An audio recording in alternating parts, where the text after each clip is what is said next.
잿빛 하늘이 거대한 유리창 너머로 도시를 짓누르는 아침이었다.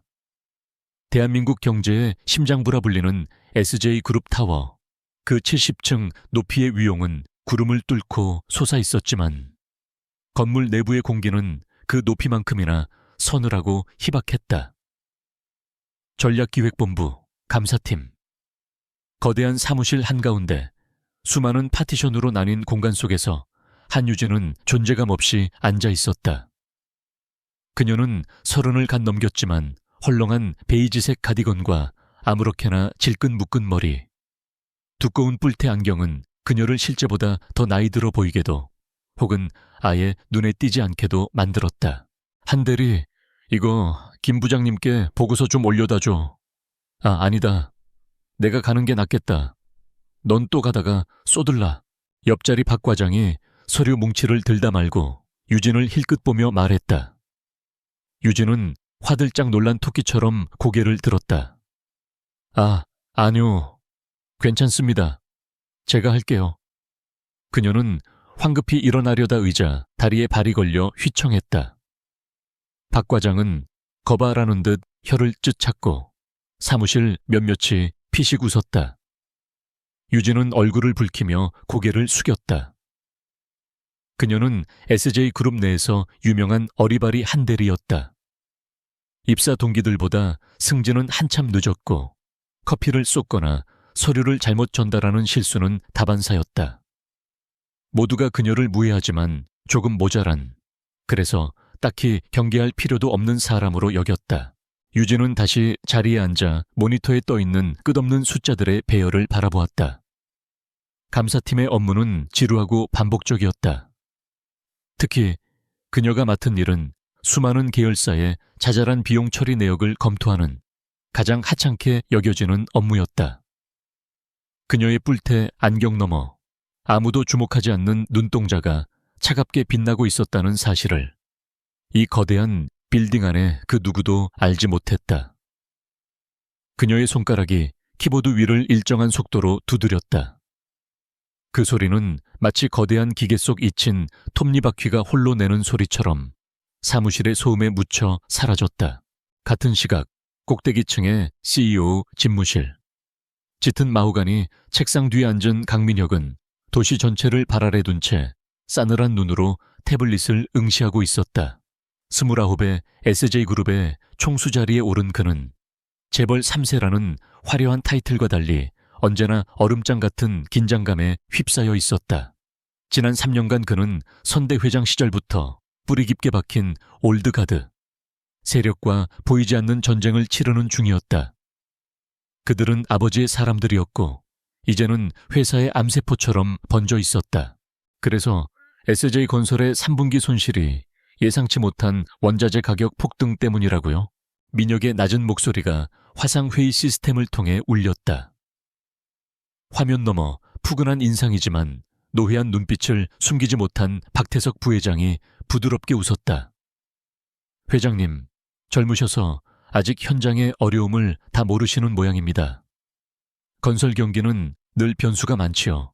이 박 부회장이 다 알아서 처리하고 있으니 너무 염려치 마십시오.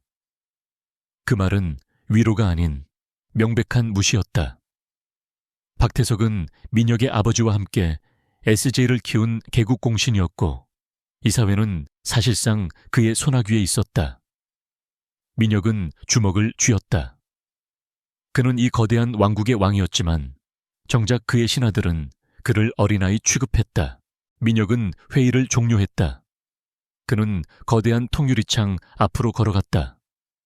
저 아래 개미처럼 바쁘게 움직이는 사람들, 그리고 자신이 통제하지 못하는 이 거대한 제국. 그는 무언가 강력한 한 방이 필요했다.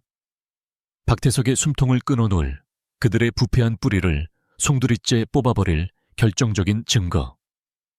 하지만 박태석은 늙은 여우처럼 자신의 흔적을 남기지 않았다. 민혁은 자신을 증명해야 했고 그러기 위해서는 이사회를 침묵시킬 무기가 절실했다. 그는 비서실을 연결했다. 김 비서, 올해 하반기 전 계열사 특별감사팀 구성원 명단 다시 체크해. 가장 눈에 띄지 않는 팀으로 다시 70층 감사팀 사무실. 시계는 이미 저녁 8시를 가리키고 있었다.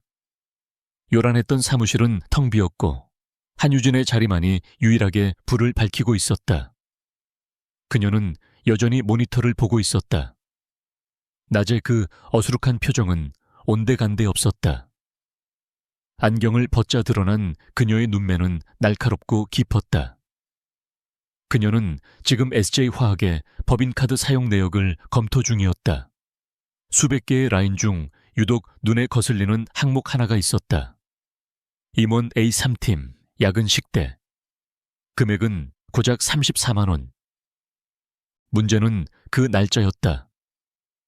3개월 전 그날 SJ화학은 창립기념일 행사로 전사 휴무였다. 야근 식대가 발생할 수 없는 날이었다. 유진은 손가락으로 턱을 꿰었다. 단순한 회계 실수일까? 그녀는 해당 비용을 승인한 재무팀 담당자의 이름을 확인했다. 그리고 그 이름을 내부 데이터베이스에서 검색했다. 그는 불과 2주 전 일신상의 사유로 갑작스럽게 퇴사했다. 유진의 심장이 미세하게 빠르게 뛰기 시작했다. 너무 사소해서 아무도 신경 쓰지 않을 실수. 하지만 실수라고 하기엔 타이밍이 너무 절묘했다. 유진은 마우스를 움직여 관련 파일을 열었다. 34만 회. 때가 결제된 곳은 강남의 한 고급 한정식집이었다. 법인카드로 야근 식대를 결제하기엔 지나치게 비싼 곳이었다. 하지만 더 이상한 것은 그 식당의 사업자 등록 정보였다. 유진은 국세청 홈택스 시스템에 접속해 사업자 번호를 조회했다. 조회 결과 해당 사업자는 3년 전 폐업 처리되었습니다. 유진은 숨을 멈췄다. 존재하지 않는 식당에서 결제된 34만 원. 이것은 실수가 아니었다. 그녀는 시스템 로그를 더 깊이 파고들었다.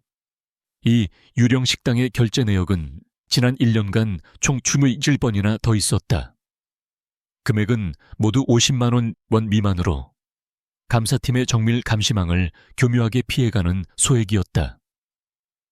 그리고 이 모든 결제를 승인한 라인은 단 하나로 이어졌다. SJ화학의 재무 담당 이사, 그리고 그의 직속 상관. 유진은 조직도를 열었다. SJ화학의 총괄 부문장은 SJ그룹의 2인자 박태석 부회장이었다. 유진의 손가락이 멈췄다. 거대한 기계의 가장 작은 톱니바퀴가 마침내 거대한 균열의 실마리를 찾아낸 순간이었다. 그녀는 낮에 박 과장에게서 들었던 말을 떠올렸다. 넌 또 가다가 쏟을라. 그녀는 희미하게 웃었다. 그래, 나는 잘 쏟는다. 하지만 내가 쏟는 것이 커피뿐이라고 생각한다면 그건 당신들의 크나큰 착각이다.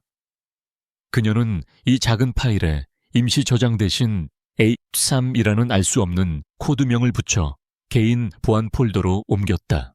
그녀의 눈은 다시 모니터 속 무수한 숫자들을 향했다. 아직은 때가 아니었다. 이 작은 실타래는 이제 막 풀리기 시작했을 뿐, 이 실의 끝에 괴물이 묶여 있다는 것을 그녀는 직감했다. 그리고 그 괴물은 10년 전 그녀의 아버지를 집어삼켰던 바로 그 괴물이었다. 한유진은 다시 뿔테 안경을 썼다. 어수룩한 한대리의 가면이 그녀의 얼굴 위로 돌아왔다. 사무실의 형광등 불빛이 그녀의 안경 아래 하얗게 반사되었다. 다음 날 아침 한유진은 평소보다 10분 일찍 출근했다. 그녀는 탕비실에서 서성거리며 막 도착한 SJ 화학재무팀의 말단 사원 이지훈을 기다렸다. 이지훈은 어젯밤 유진이 확인한 유령 식당 결제건의 실무 담당자였다. 어머, 지훈 씨, 안녕하세요. 유진이 평소에 과장된 한 톤 높은 목소리로 그를 불렀다. 이지훈은 의아한 표정으로 돌아봤다. 감사팀의 어리바리 한 대리가 자신에게 말을 거는 것은 드문 일이었다. 유진은 커피를 타는 척하며 그의 옆에 섰다. 저기, 제가 뭘 좀 보다가 헷갈려서요. 혹시 SJ화학은 폐업한 식당에서도 비용 처리가 가능한가요? 제가 시스템을 잘못 봤나 봐요. 호호, 이지훈의 손이 순간 굳었다. 그는 재빨리 주변을 살피고 목소리를 낮췄다. 한 대리님, 그게 무슨... 저희는 규정대로만 처리합니다. 유진은 두 눈을 동그랗게 뜨고 순진무구한 표정을 지었다. 아, 그래요? 어쩐지 제가 뭘 잘못 봤나 봐요. 아유, 죄송해요. 하도 숫자가 많아서 눈이 침침해서. 그녀는 손을 내저으며 서둘러 탕비실을 빠져나왔다. 하지만 그녀는 보았다. 이지훈의 이마에 맺힌 식은땀과 그녀를 바라보던 경계심 어린 눈빛을 그는 알고 있었다. 그리고 두려워하고 있었다. 그날 오후 유진은 자신의 발견을 정리한 짧은 보고서를 작성했다. 그녀는 의도적으로 보고서를 서툴게 만들었다. 전문 용어 대신 쉬운 단어를 썼고 부정행위나 횡령 같은 단어는 철저히 배제했다.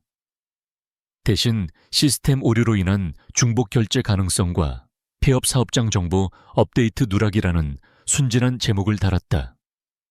그녀는 그 유령 식당 결제건 하나만을 샘플로 첨부했다. 그것은 경고가 아닌 순수한 질문처럼 보이도록 설계된 완벽한 바보의 질문이었다. 그녀는 이 보고서를 들고 감사팀의 수장 김용철 팀장에게 향했다. 김용철 팀장은 박태석 부회장의 라인을 타기 위해 부단히 노력하는 전형적인 줄타기형 관리자였다. 그는 유진의 보고서를 건성으로 넘겨보다가 SJ화학과 담당 이사의 이름이 나오자 표정이 굳어졌다. 한대리. 그의 목소리가 낮아졌다. 이거 지금 나한테 보고라고 올린 건가? 자네 지금 이게 무슨 뜻인지 알고나 있어? 유진은 어깨를 움츠리며 말했다. 팀장님, 그저 시스템 오류 같아서요. 나중에 문제되면 저희 팀 책임이 될까봐 미리. 책임? 김 팀장이 코웃음을 쳤다. 그는 자리에서 일어나 유진에게 다가왔다. 자네가 진짜 책임이 뭔지 몰라서 일어나 본데. 이런 쓸데없는 보고서로 윗분들 심기 건드리는 게 진짜 책임질 일이야. 이건 그냥 담당자 실수야. 실수. 내가 SJ화학 쪽에 연락해서 조용히 처리할 테니 자네는 이 보고서 당장 파기해. 그리고 오늘 일은 아무 데서도 입 밖에 내지 마. 알았나? 그의 목소리에는 질책과 함께 명백한 공포가 서려 있었다. 그는 이 어리바리 한대리가 대체 무슨 생각으로 이런 위험한 폭탄을 들고 왔는지 이해할 수 없었다. 유진은 금방이라도 울 것처럼 눈을 내리깔았다. 죄송합니다, 팀장님. 저는 그냥 알겠습니다. 바로 파기하겠습니다. 그녀는 보고서를 돌려받아 거의 도망치듯 팀장실을 나왔다. 자리로 돌아온 그녀는 사람들의 눈을 피해 보고서를 조용히 파쇄기에 넣었다. 하지만 그녀의 눈빛은 차가웠다. 김용철의 과민한 반응은 그녀의 의심을 확신으로 바꿔주었다. 이것은 단순한 실수가 아니라 건드려서는 안 되는 영린이었다. 물론 그녀가 파기한 것은 원본이 아닌 복사본이었다. 김용철 팀장은 유진이 나가자마자 마른 세수를 했다. 그는 떨리는 손으로 인터폰을 들어 비서실 라인이 아닌 개인 휴대폰으로 박태석 부회장의 비서실장에게 전화를 걸었다. 실장님, 저 감사팀 김용철입니다. 별건 아니고 저희 팀의 한 대리가 실수로 SJ화학 쪽 자료를 잘못 건드린 것 같습니다. 아니요. 별거 아닙니다. 그냥 단순 오류인데 애가 워낙 멍청해서. 네, 제가 단단히 주의해줬습니다. 다시는 이런 일 없도록 하겠습니다. 네, 그럼요. 심력 끼쳐 죄송합니다. 그는 전화를 끊고 깊은 한숨을 내쉬었다. 그는 자신이 방금 거대한 폭탄의 뇌관을 간신히 눌렀다고 생각했다. 그의 보고는 당연히 박태석 부회장의 귀에도 들어갔다. 박 부회장은 서재에서 값비싼 시가를 태우며 보고를 받았다. 감사팀의 한 대리라고. 여자? 그는 잠시 생각에 잠겼다. 그러다 이내 웃음을 터뜨렸다. 김용철이 그놈 간이 콩알만 해가지고 그런 하찮은 일까지 보고를 하나. 그는 자신의 거대한 부패 네트워크가 고작 대리급 여직원 하나의 실수로 흔들릴 것이라고는 상상조차 하지 않았다. 그의 오만함은 견고한 성벽과도 같았다. 됐어. 그 김 팀장인지 뭔지한테 그 여직원 일이나 많이 주라고 해. 쓸데없는 생각 못하게. 어디 보자. 이번에 강원도 산골에 있는 SJ 리조트 재고 감사나 보내버려. 한편 CEO 집무실의 강민혁은 자신의 개인 모니터에 뜬 경고 알림을 보고 있었다. 그가 심어둔 내부 통제 시스템 이상 감지 로그였다. 감사팀 김용철 팀장, 하위 직급자 한유진 대리. 보고서 강제 삭제 조치. 키워드 SJ 화학 비용 처리. 민혁의 눈이 가늘어졌다. 김용철은 박태석의 사람이었다. 그가 부하 직원의 보고서를 강제로 삭제했다. 민혁은 시스템 관리자 최고 권한으로 삭제된 보고서에 캐시 데이터를 복원했다. 화면에 유진이 작성한 순진한 보고서가 떠올랐다. 민혁은 보고서의 내용을 천천히 읽어 내려갔다. 폐업 사업장. 그는 즉시 재무총괄 임원에게 전화를 걸었다.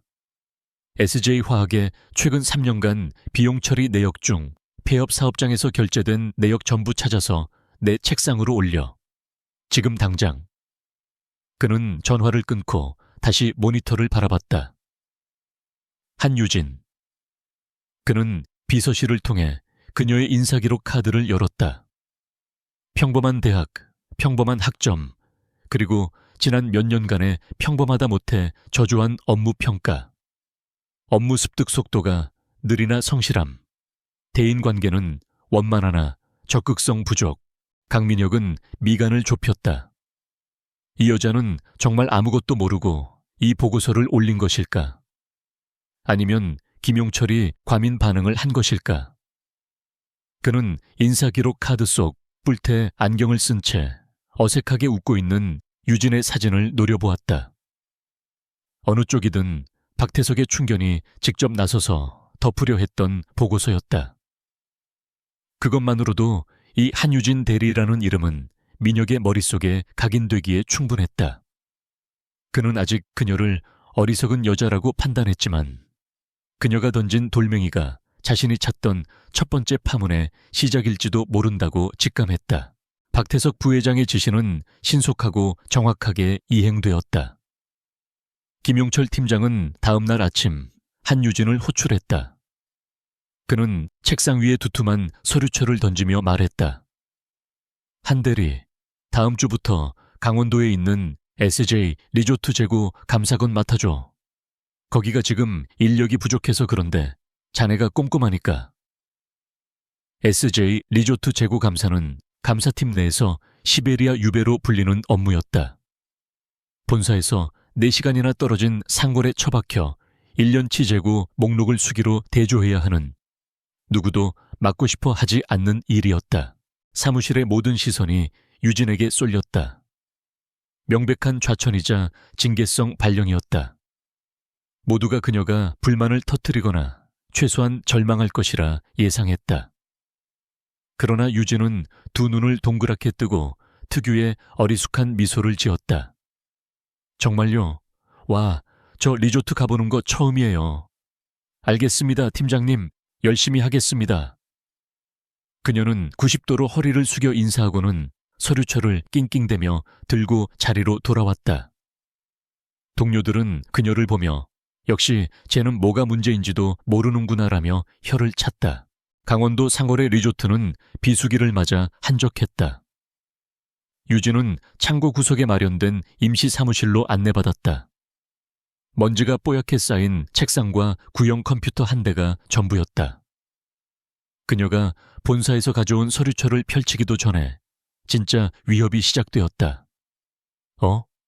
한 대리님, 이상하네요. 현지 직원이 모니터를 보며 고개를 갸웃했다. 본사 감사팀 서버에 접속이 안 되네요.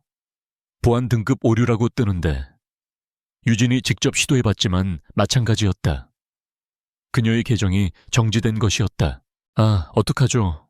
제가 본사에 연락해 볼게요. 유진은 당황한 척 연기하며 사무실을 나왔다.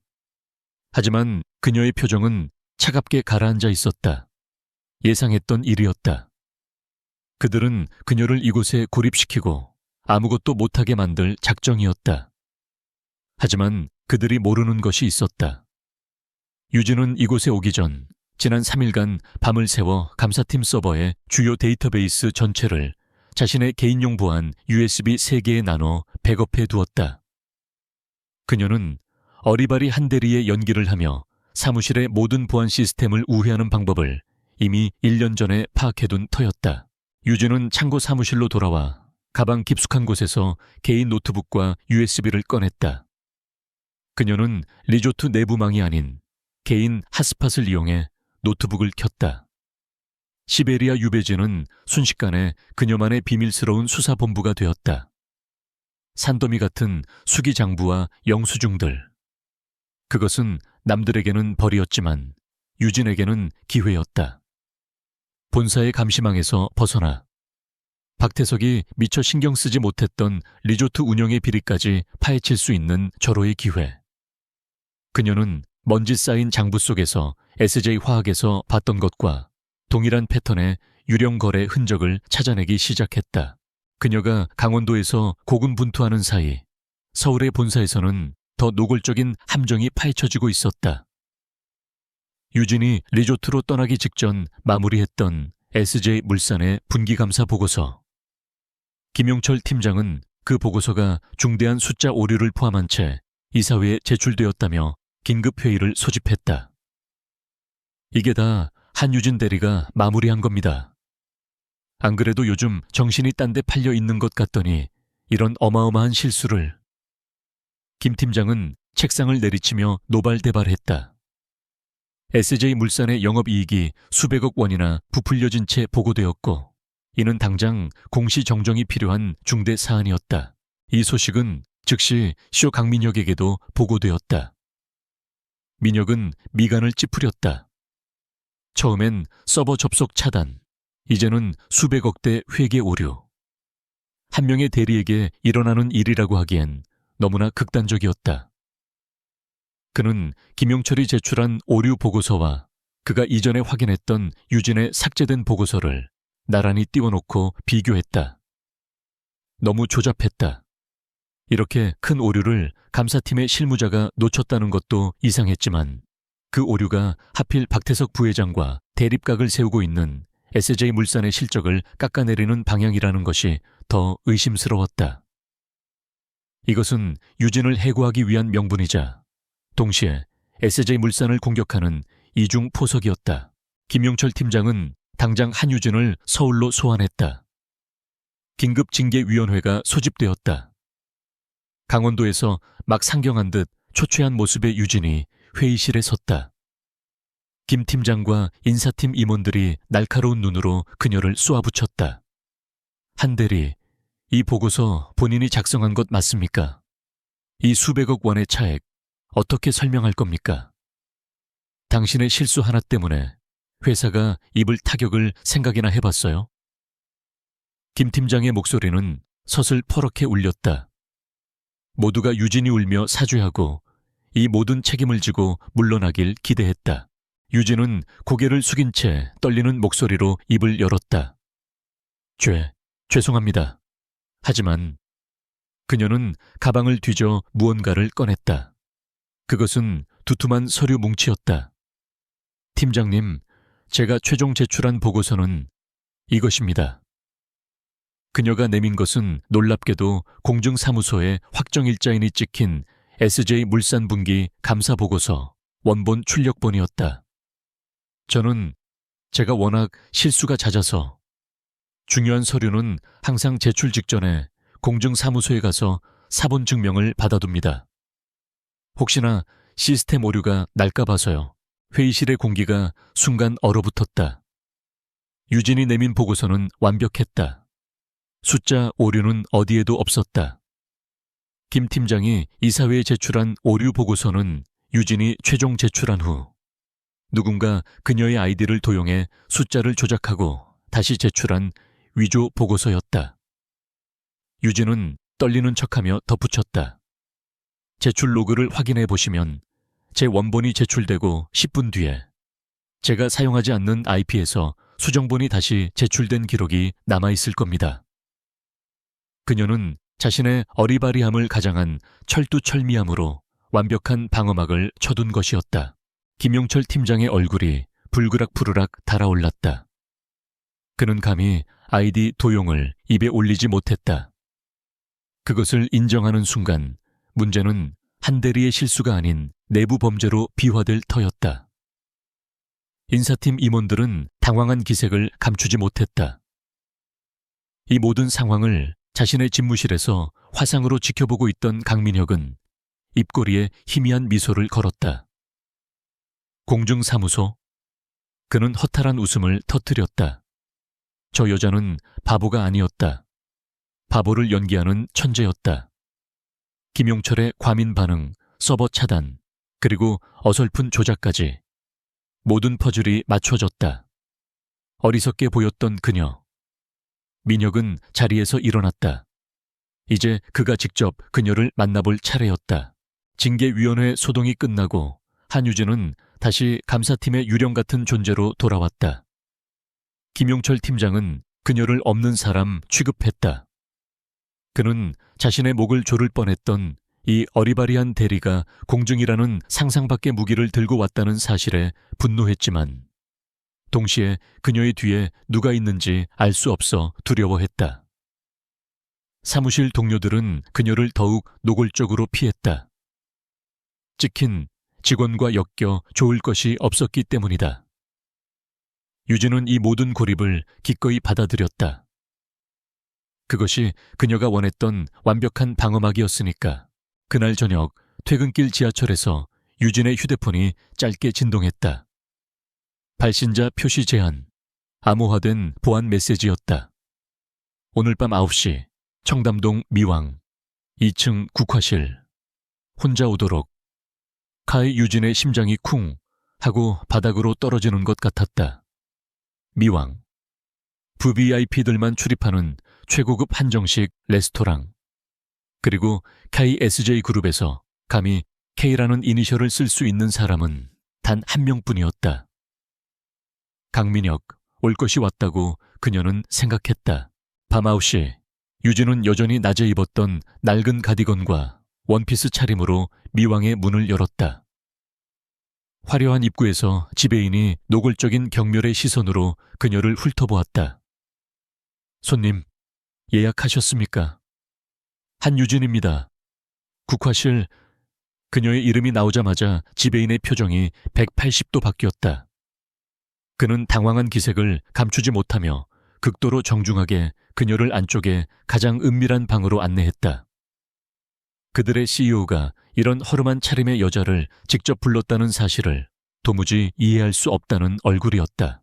육중한 미닫이 문이 열리고 유진은 방 안으로 들어섰다. 강민혁이 창밖에 야경을 등지고 서 있었다. 낮에 본 냉철한 경영자의 모습 그대로였지만 사적인 공간에서 마주한 그의 위압감은 훨씬 더 날카롭고 묵직했다. 앉지. 그가 명령하듯 말했다. 유진은 그의 맞은편에 조용히 앉았다. 방 안에는 무거운 침묵이 흘렀다. 공증이라. 민혁이 먼저 입을 열었다. 그의 목소리에는 어떤 감정도 실려있지 않았다. 아주 영리한 방법이더군. 바보를 연기하는 건가? 아니면 진짜 바보가 우연히 똑똑한 짓을 한 건가? 유진은 천천히 고개를 들었다. 그리고 그녀는 징계위원회에서도 하지 않았던 행동을 했다. 그녀는 자신의 얼굴에 반을 가리고 있던 두꺼운 뿔테 안경을 벗어 테이블 위에 내려놓았다. 안경이 사라지자 흐릿하고 순해 보였던 인상은 온데간데 없었다. 드러난 그녀의 눈매는 가늘고 길었으며 그 안의 눈동자는 조금의 동요도 없이 민혁을 정면으로 마주하고 있었다. 그녀의 목소리 톤도 바뀌었다. 낮에 어수룩한 기색은 사라지고 차분하고 명료한 음성이 흘러나왔다. CEO님께서 저를 이곳까지 부르신 이유가 제 연기력을 칭찬하기 위함은 아닐 거라 생각합니다. 민혁의 눈이 순간 가늘어졌다. 그는 눈앞의 여자가 안경 하나 벗었을 뿐인데 마치 다른 사람이 된 듯한 이질감에 휩싸였다. 누구지, 당신? 그가 물었다. 경쟁사에서 심은 스파인가? 아니면 박 부회장 쪽에서 나를 떠보려고 보낸 미끼인가? 당신의 인사기록부와 당신의 행동은 전혀 일치하지 않아. 유진은 희미하게 웃었다. 저는 그저 한유진 대리입니다. 제 서류에 오류가 생기는 것을 병적으로 싫어하는 평범한 감사팀 직원이죠. 평범한 직원이 공증을 받고 서버 데이터를 개인 백업하지는 않아. 민혁이 받아쳤다. 당신이 SJ화학과 리조트에서 뭘 봤는지 말해. 전부. 유진은 잠시 그를 바라보았다. 지금 이 남자에게 어디까지 말해야 하는가? 그녀는 자신의 패를 전부 보여줄 생각이 없었다. 특히 아버지의 복수라는 그녀의 가장 깊은 동기는 숨겨야 했다. 제가 본 것은 패턴입니다. 그녀가 입을 열었다.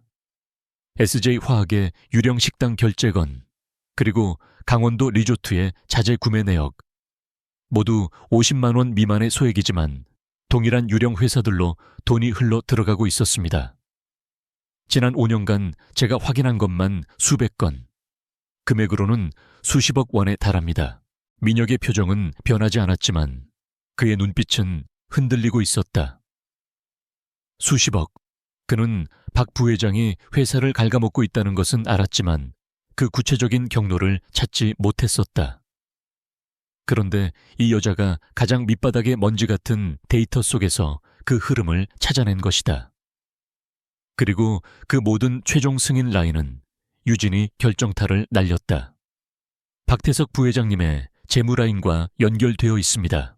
방 안에는 다시 정적이 찾아왔다. 민혁은 자리에서 일어나 유진의 옆으로 다가왔다. 그는 그녀를 내려다보며 말했다. 박태석은 20년간 이 회사에 기생해온 암 덩어리다. 나는 그걸 도려내야 해. 하지만 그는 유령이야. 증거를 남기지 않지. 유진이 그를 올려다보며 대답했다. 유령은 증거를 남기지 않지만 흔적을 남깁니다. 사람들은 그 흔적을 보고도 너무 거대해서 혹은 너무 사소해서 외면할 뿐이죠. 민혁은 결심했다. 이 여자가 누구이든 어떤 목적을 가졌든 그녀는 그에게 필요한 유일한 무기였다. 나는 당신에게 자원과 보호를 제공하겠다. 당신이 원하는 모든 데이터에 접근할 권한을 주지. 그가 제안했다. 대신 당신이 찾는 모든 것을 내게 보고해. 당신은 내 창이 되고 나는 당신의 방패가 될 거다. 유진은 고개를 저었다. 방패는 필요 없습니다, CEO님. 저는 눈에 띄지 않는 지금이 가장 안전합니다. 다만 제가 막다른 길에 부딪혔을 때 문을 열어주실 권한은 필요합니다. 그녀는 조건을 걸었다. 우리의 동맹은 완벽한 비밀이어야 합니다. 회사에서 저는 여전히 어리바리 한 대리일 겁니다. 그리고 저는 단순한 경영권 교체가 아닌 정의를 원합니다. 정의라는 단어에 실린 무게가 민혁의 마음을 울렸다.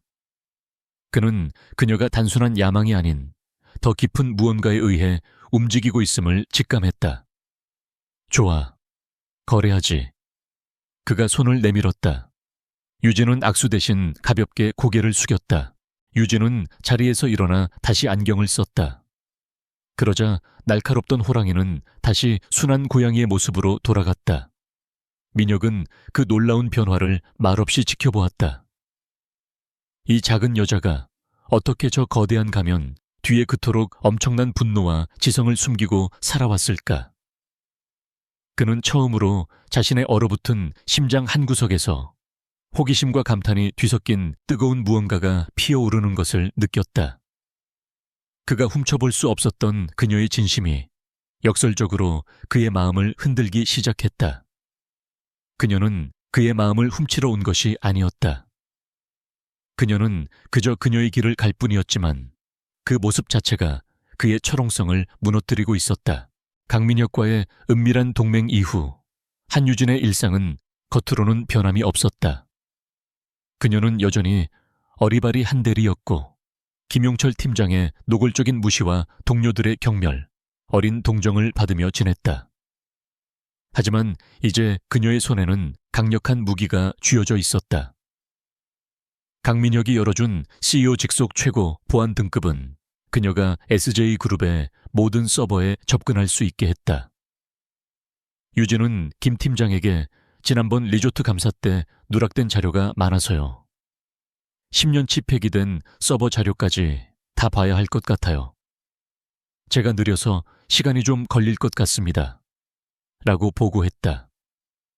김 팀장은 쓸데없는 일에 시간을 쓴다며 혀를 차면서도 그녀가 자신의 눈앞에서 사라져 자료실 구석에 처박히는 것을 반겼다. 유진은 지하 3층에 먼지 쌓인 서버 자료실을 그녀의 새로운 본부로 삼았다. 낮에는 먼지 쌓인 서류를 뒤지는 척했지만 밤이 되면 그곳은 SJ그룹의 심장부를 해부하는 수술실로 변했다. 수십 테라바이트에 달하는 과거의 데이터 속에서 그녀는 박태석의 흔적을 쫓았다. 그녀가 찾아낸 유령 회사들은 빙산의 일각에 불과했다. 박태석은 수십 년간 수백 개의 차명 계좌와 페이퍼 컴퍼니를 이용해 거미줄처럼 복잡한 자금 세탁 네트워크를 구축해 놓았다. 그 규모는 유진의 상상을 초월했고 그 목적지는 단 한 곳, 박태석 일가의 해외 비자금 계좌로 향하고 있었다. 유진이 밤마다 데이터를 분석해 민혁에게 전송하면 민혁은 그것을 바탕으로 이사회에서 박태석을 압박하기 시작했다. 그는 더 이상 박 부회장의 노회한 말장난에 휘둘리지 않았다. 부회장님, SJ 로지스틱스의 해당 분기 영업이익이 왜 장부와 다른지 설명해 주시죠. 제가 확인한 바로는 최소 50억 원의 차익이 발생했습니다. 민혁이 던지는 숫자는 정확하고 날카로웠다. 박태석은 당황했다. 자신이 완벽하게 숨겼다고 생각했던 비자금의 흐름을 강민혁이 정확히 짚어내고 있었다. 이사회에서 연이어 허를 찔린 박태석은 분노했다. 내부 배신자가 있다는 것을 직감했다. 박태석의 의심은 당연히 자신과 대립각을 세우는 다른 임원들에게로 향했다. 그는 감히 자신의 발밑, 그 누구의 눈에도 띄지 않는 감사팀의 바보 여직원이 이 모든 일의 진원지라고는 상상조차 하지 못했다. 그는 자신의 충견인 김용철 팀장에게 감사팀 내부 단속 똑바로 하라는 경고를 날렸다. 김 팀장은 엉뚱하게도 유진이 아닌 다른 야심 있어 보이는 과장들을 족치기 시작했고 덕분에 유진은 감시망에서 완전히 벗어날 수 있었다. 유진과 민혁의 비밀 회동은 더 잦아졌다. 미왕 같은 눈에 띄는 장소 대신 민혁이 차명으로 소유한 한남동의 고급 빌라, 아무도 살지 않는 안가에서 만났다. 그곳은 최첨단 보안 장비와 수십 대의 모니터로 가득 찬 그들만의 완벽한 전쟁 상황실이었다. 유진은 더 이상 뿔테 안경과 헐렁한 가디건 차림이 아니었다. 그녀는 그곳에서만큼은 자신의 본 모습인 날카로운 분석가의 얼굴을 하고 있었다. 이 그래프를 보세요. 자금은 중동의 건설 현장 자재 대금으로 위장되어 빠져나갔습니다. 하지만 이 자재 회사는 실체가 없어요. 그들이 함께 밤을 새우는 날이 길어질수록 두 사람 사이의 공기도 미묘하게 변해갔다. 격렬한 전략회의가 끝나고 새벽녘 잠시 커피를 마시며 갖는 휴식 시간. 민혁은 무심한 척 그녀에게 물었다. 대체 왜 이렇게까지 하는 거지? 당신이 얻는 게 뭐지? 돈인가? 아니면 자리인가? 유진은 창밖에 어슴풀에 밝아오는 하늘을 보며 대답했다. 갚아야 할 빚이 있습니다. 제가 아닌 제 아버지께서 남기신 빚이죠. 그녀는 그 이상 말하지 않았지만 그 목소리에 실린 깊은 슬픔과 분노를 민혁은 느낄 수 있었다. 민혁 역시 처음으로 자신의 속내를 조금 드러냈다. 아버지는 박태석을 괴물로 만든 장본인 중 한 분이셨지. 그들은 친구였지만 아버지는 박태석의 탐욕을 알면서도 묵인했어. 힘이 없어서가 아니라 용기가 없었기 때문이야. 나는 그렇게 약해지고 싶지 않아. 두 사람은 단순한 동맹을 넘어 각자의 상처와 목적을 공유하는 동지가 되어가고 있었다. 차가운 줄만 알았던 민혁의 눈빛에서 유진은 외로움을 읽었고, 민혁은 어리숙한 가면 뒤에 숨겨진 유진의 강인함에 점점 더 깊이 매료되었다. 그러던 어느 날 밤 유진이 자료실에서 막대한 양의 데이터를 다운로드하던 중이었다. 그날따라 유난히 자료 전송 속도가 느렸다. 그리고 그때였다. 쿵쿵. 지하복도 저편에서 육중한 발소리가 들려왔다. 자료실의 불이 일순간에 꺼졌다. 유진은 숨을 죽였다. 보안 카드를 찍는 소리 대신 누군가 마스터키로 자물쇠를 거칠게 여는 소리가 들렸다.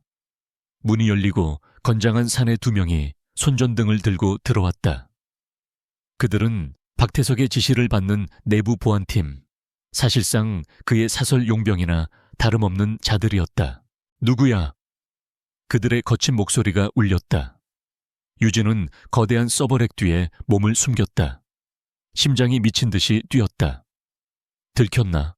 하지만 그녀는 곧 평정을 되찾았다. 그녀는 일부러 발을 헛디뎌 작은 소리를 냈다. 흐읍, 손전등 불빛이 그녀를 향했다. 유진은 잔뜩 겁에 질린 특유의 어리바리한 대리 표정을 지어 보였다. 누구세요? 저는 그냥 야근 중인데. 사내들은 유진의 얼굴과 그녀의 사원증을 번갈아 보더니 긴장을 풀고 비웃음을 터뜨렸다. 아, 그 바보 한 대리인가? 여기서 뭐해? 이런 늦은 시간에.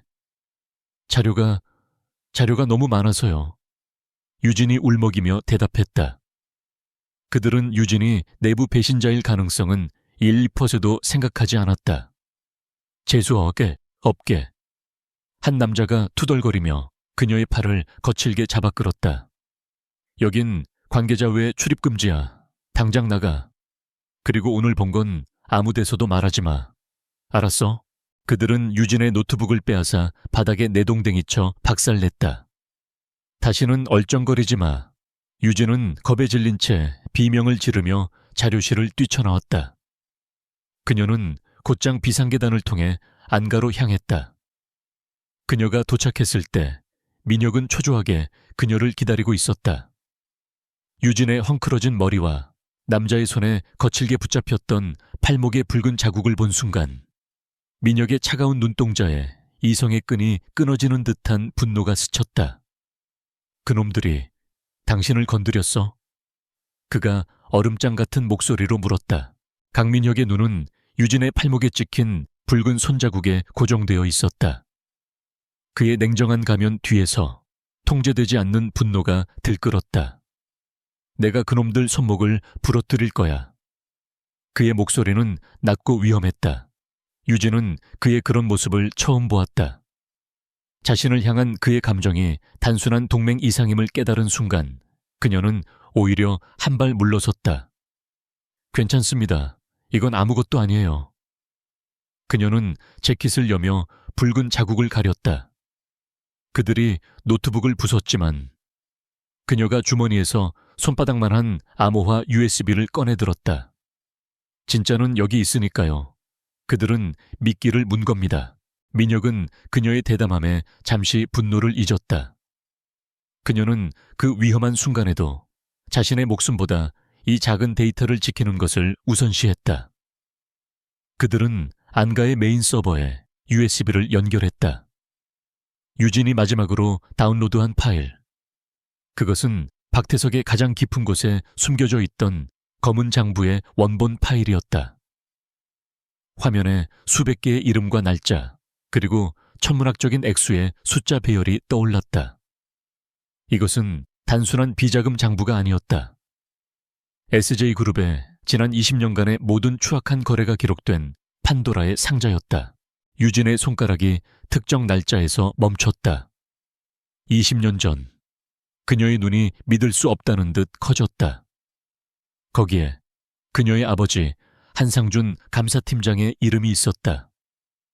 장부는 박태석이 한상준에게 거액의 뇌물을 제안했던 사실을 상세히 기록하고 있었다. 그리고 그 아래 아버지가 그것을 거부했다는 보고와 함께 처리 요망이라는 박태석의 친필 메모가 스캔되어 있었다. 그리고 다음 페이지에는 박태석이 아버지가 거부했던 그 뇌물 액수 그대로를 이용해 어떻게 아버지에게 횡령 누명을 씌웠는지에 대한 완벽한 시나리오가 담겨 있었다. 유진의 온몸이 차갑게 식어갔다. 아버지는 횡령범이라는 오명을 쓰고 회사에서 쫓겨났고 그 충격으로 세상을 떠났다. 그녀의 가족은 풍비박산났다. 그녀는 지난 10년간 아버지가 정말 죄를 지었을지도 모른다는 일말의 의심을 품고 살았다. 그러나 지금 이 장부가 모든 것을 증명하고 있었다. 아버지는 결백했다. 그리고 박태석은 그녀의 아버지를, 그녀의 가족을 의도적으로 파괴했다. 유진의 어깨가 가늘게 떨리기 시작했다. 그것은 공포가 아닌 20년간 억눌러왔던 거대한 분노와 슬픔의 폭발이었다. 그녀의 어리바리한 가면은 산산조각 났다. 민혁은 말없이 그녀의 옆에 서 있었다. 그는 유진이 왜 정의를 말했는지, 왜 그토록 위험을 무릅쓰고 이 진흙탕에 뛰어들었는지 비로소 완벽하게 이해했다. 그는 미안하다거나 유감이다라는 상투적인 위로 대신 떨고 있는 그녀의 손 위에 자신의 손을 겹쳤다. 따뜻하고 견고한 온기였다. 한유진 씨, 아니 유진 씨. 그가 처음으로 그녀의 이름을 불렀다. 우리는 함께 그를 끌어내릴 거야. 당신의 아버지를 위해서, 그리고 우리를 위해서. 유진은 고개를 들어 그를 바라보았다. 두 사람의 눈빛이 허공에서 얽혔다. 이것은 더 이상 비즈니스나 동맹이 아니었다. 그것은 운명 공동체였다. 같은 시각 박태석 부회장은 자신의 집무실에서 보고를 받고 있었다. 그 여자가 쓰던 노트북은 완전히 박살냈습니다. 아무것도 없었습니다. 하지만 박태석의 불안감은 사라지지 않았다.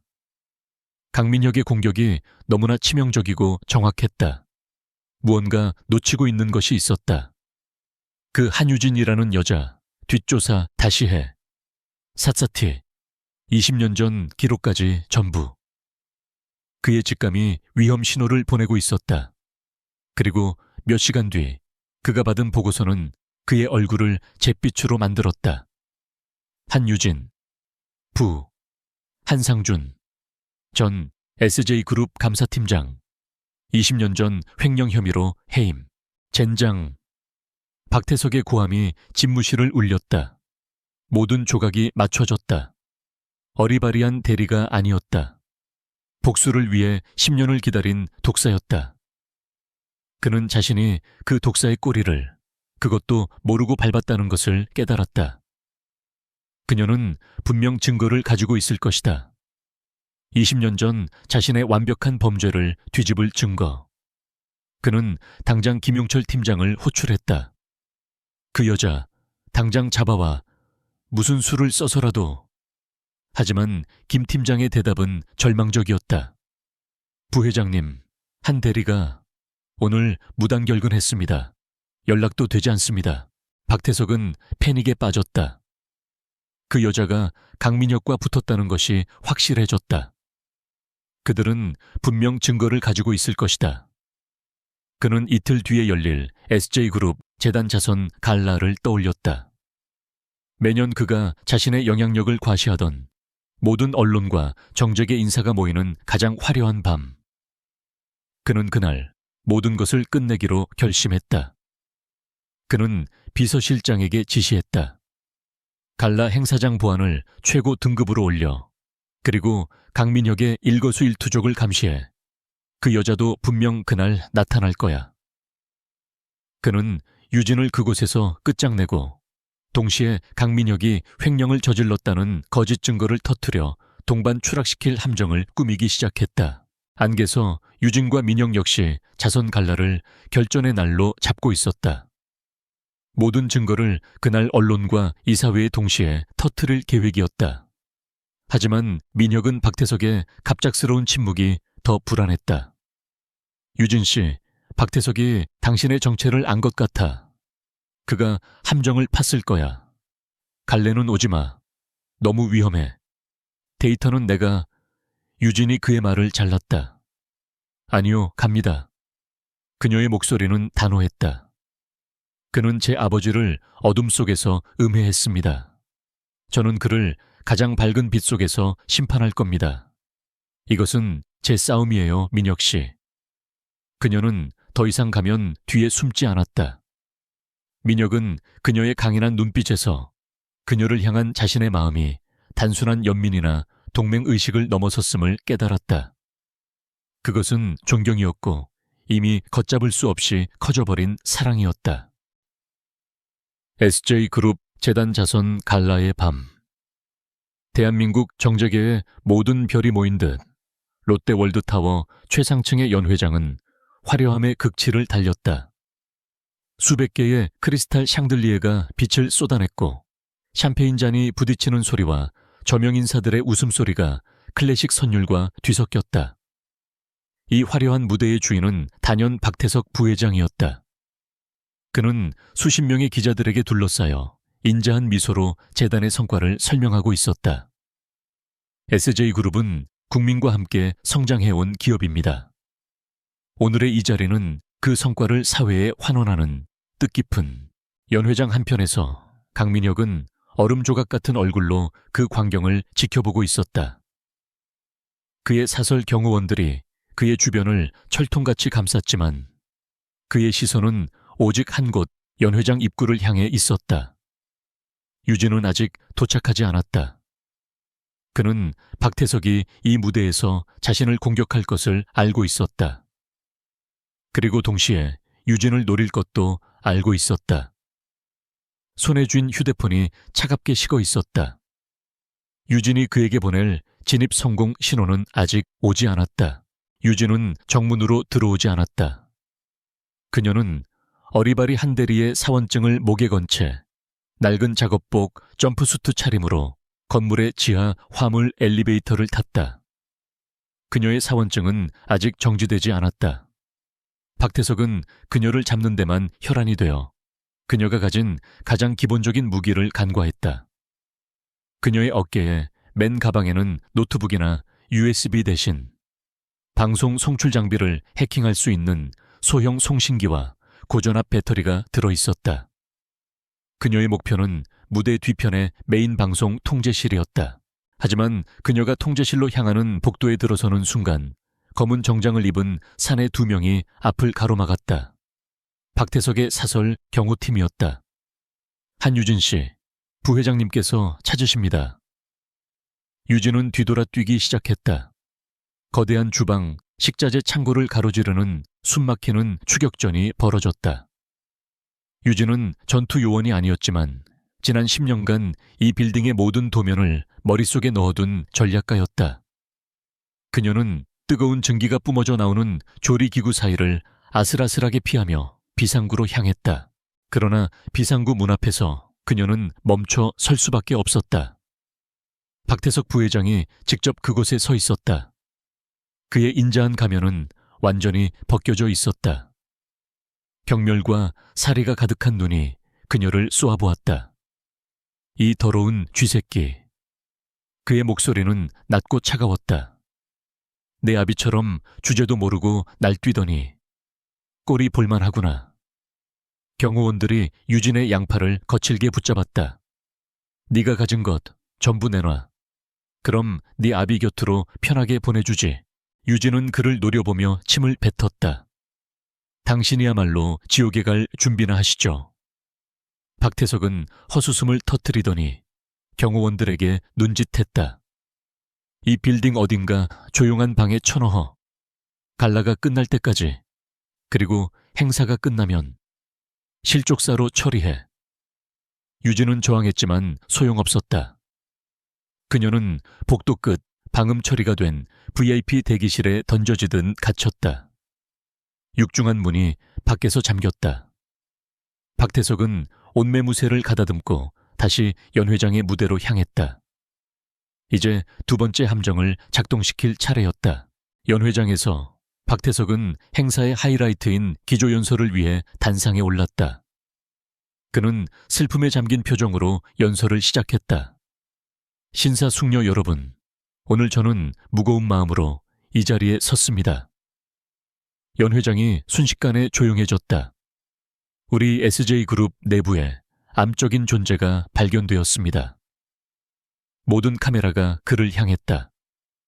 저는 오늘 현 SJ그룹의 회장 강민혁의 막대한 횡령 혐의를 고발하고자 합니다. 연 회장은 폭탄을 맞은 듯한 충격에 휩싸였다. 박태석은 손짓했고 무대 뒤에 거대한 스크린에 강민혁의 서명이 위조된 재무 서류와 자금 이체 내역이 떠올랐다. 완벽하게 조작된 증거였다. 강민혁 회장은 지난 1년간 수천억 원의 회사 자금을 해외 유령 계좌로 빼돌렸습니다. 기자들의 플래시가 미친 듯이 터졌고 이사들은 경악과 의심의 눈초리로 민혁을 바라보았다. 민혁은 사방이 막힌 덫에 걸렸다.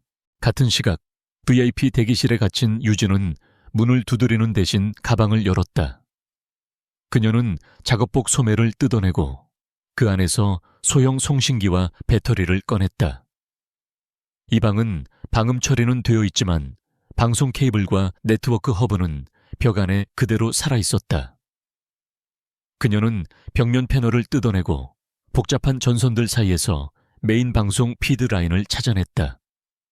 그래 박태석, 당신이 무대를 만들었으니 내가 감독을 맡아주지. 그녀는 자신의 송신기를 방송 피드에 직접 연결했다. 그녀의 손이 노트북 자판 위에서 춤을 췄다. 무대 위 박태석은 승리를 직감하며 외쳤다. 이런 파렴치한 자에게 우리 SJ의 미래를 맡길 수 없습니다. 저는 이 자리에서 강민혁 회장의 즉각적인 해임을. 그 순간이었다. 박태석 뒤에 거대한 스크린이 지지직거리며 꺼졌다. 그리고 잠시 후 화면에 떠오른 것은 박태석의 조작된 서류가 아니었다. 그것은 박태석의 검은 장부 원본이었다. 수백 개의 차명 계좌, 자금 세탁 내역, 그리고 20년 전 한상준 감사팀장 처리 요망이라는 그의 친필 메모가 화면 가득 클로즈업 되었다. 연 회장의 모든 소리가 멈췄다. 사람들은 숨조차 쉬지 못했다. 그리고 연 회장의 모든 스피커에서 차갑고 맑은 여성의 목소리가 울려 퍼졌다. 유진이 마이크 시스템까지 장악한 것이었다. 이것이 진실입니다. 박태석 부회장. 유진의 목소리는 떨림없이 단단했다.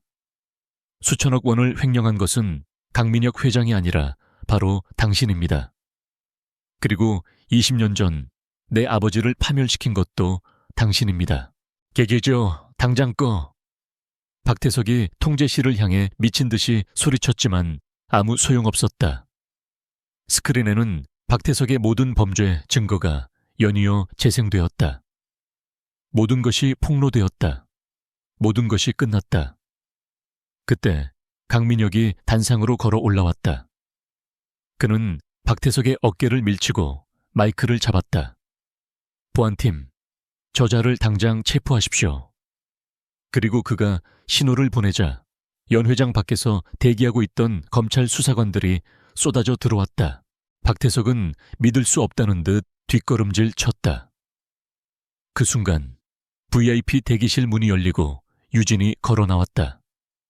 더 이상 낡은 작업복 차림이 아니었다.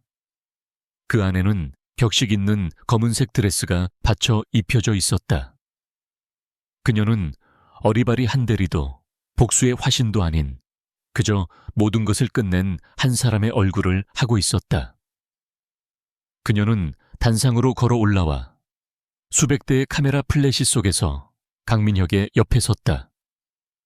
어리석게 보였던 그녀가 마침내 거대한 권력의 심장을 무너뜨린 순간이었다. 자선 갈라의 밤이 끝난 후 대한민국은 발칵 뒤집혔다. SJ그룹의 거대한 몰락, 20년간의 비자금 제국, 한 여직원에 의해 무너지다.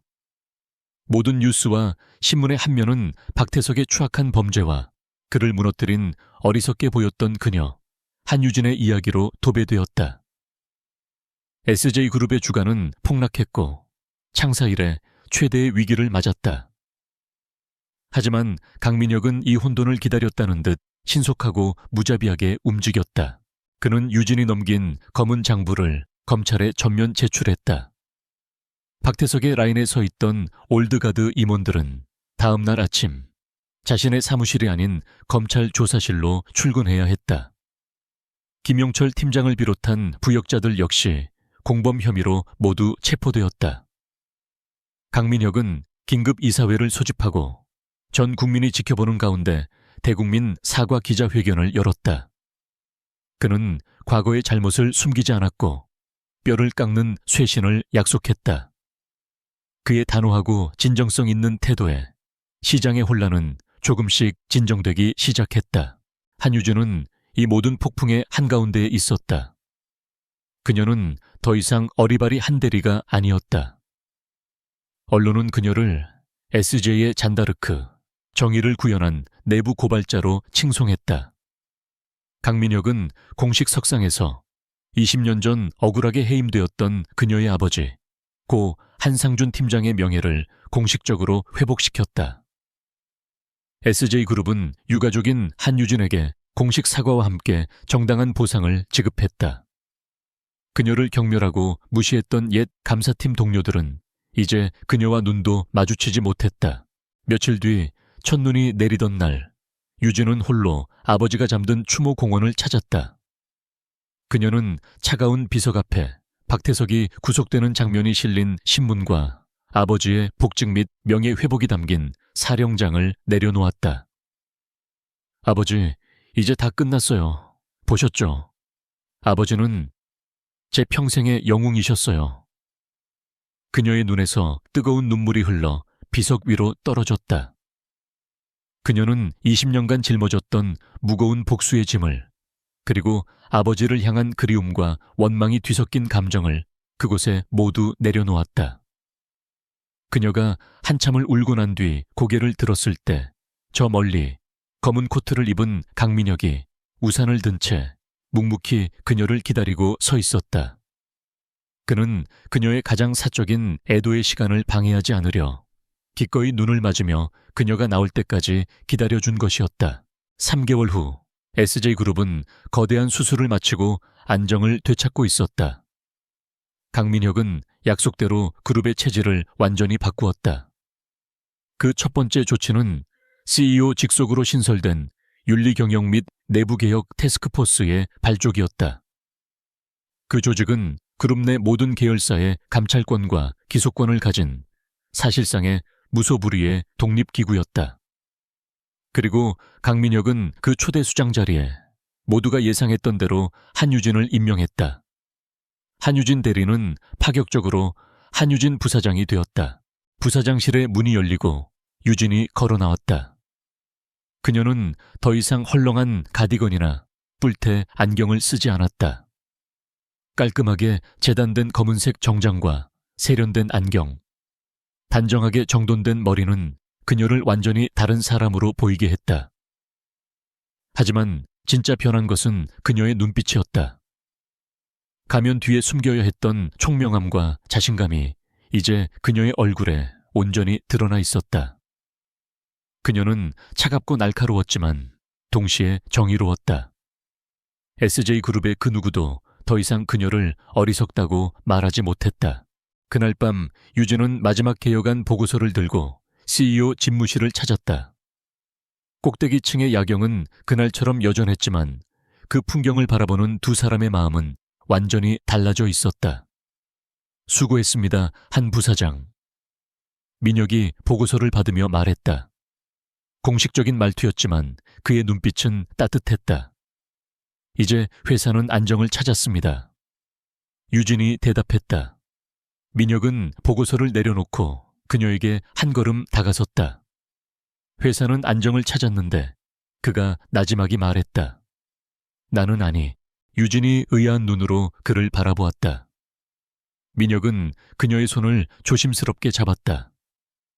한유진 씨, 당신은 내 삶에 폭풍처럼 들어왔어. 내가 찾지 못했던 부패를 드러냈고, 나에게 싸울 용기를 줬고, 나에게 정의가 무엇인지 보여줬지. 그의 엄지손가락이 그녀의 손등을 부드럽게 쓸었다. 당신은 내 심장을 훔친 게 아니야. 당신은 얼어붙어 있던 내 심장을 다시 뛰게 만들었어. 우리가 이 회사를 재건했듯이 당신이 나를 재건한 거야. 그의 직설적인 고백에 거대한 권력 앞에서도 당당했던 유진의 얼굴이 붉어졌다. 그녀는 시선을 피하며 작게 말했다. 민혁 씨야말로 아무도 봐주지 않던 바보의 진심을 봐주셨잖아요. 제게 싸울 수 있는 권력이 되어주셨고요. 민혁은 부드럽게 웃었다. 그의 보기 드문 진심 어린 미소였다. 그는 그녀의 뺨을 감싸고 그녀의 이마에 가볍게 입을 맞췄다. 그리고 곧 두 사람의 입술이 포개졌다. 그것은 승리자의 과시도 외로운 두 영혼의 위로도 아닌 서로를 완벽하게 이해하는 두 동반자의 깊고 진한 약속의 입맞춤이었다. 강민혁과 한유진. 한때는 가장 높은 곳의 왕과 가장 낮은 곳의 유령이었던 두 사람. 이제 그들은 나란히 서서 그들이 함께 재건한 왕국의 새로운 새벽을 바라보고 있었다.